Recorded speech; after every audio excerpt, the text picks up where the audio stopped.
एक दफ़ा का जिक्र है कि एक गांव में मोटू और पतलू नाम के दो पति पत्नी रहा करते थे। मोटू को घूमने फिरने का बहुत ज़्यादा शौक था, जबकि पतलू एक छोटी सी खिलौने की दुकान में काम करता था। ऐसे ही समय बीत रहा था। एक दिन जॉन खेलता खेलता बाहर चला जाता है और मोटू खुद में ही मगन थी। ओह, मेरा कलर तो बहुत ज़्यादा डल हो चुका है। आज ही पतलू जी से मैं कुछ पैसे लूँगी और उसके बाद मैं सैलून में अपना फेशियल ट्रीटमेंट करवाऊँगी। पतलू काम से घर वापस आ रहा था। वो क्या देखता है कि एक नाले के करीब ही जॉन बैठा खेल रहा है। मैं क्या करूँ, इसका एक बच्चा नहीं संभाला जाता इसे। अगर अब ये इस तालाब में गिर जाता तो क्या होता, कोई परवाह नहीं है उसे। एक तो मुझे काम करना होता है, दूसरा घर में खाना पकाओ, सफाई करूँ, उसके बाद बच्चे भी संभालो। शादी करने का मुझे कोई फ़ायदा नहीं हुआ। अभी जाकर मोटू से बात करता हूँ। आज बस पतलू जी आ जाए, उनसे अच्छे खासे पैसे लूँगी। मैंने शॉपिंग भी करनी है और सैलून भी जाना है।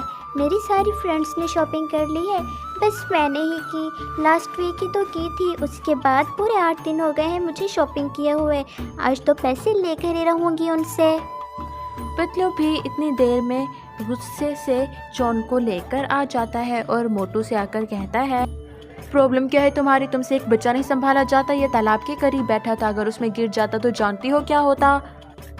मुझे पता नहीं चला और मुझसे झगड़ा करने की ज़रूरत नहीं है। आपको पता है ना, मैं आज आपसे पैसे मांगूंगी, इसलिए आप झगड़ा करने की कोशिश कर रहे हैं मुझसे।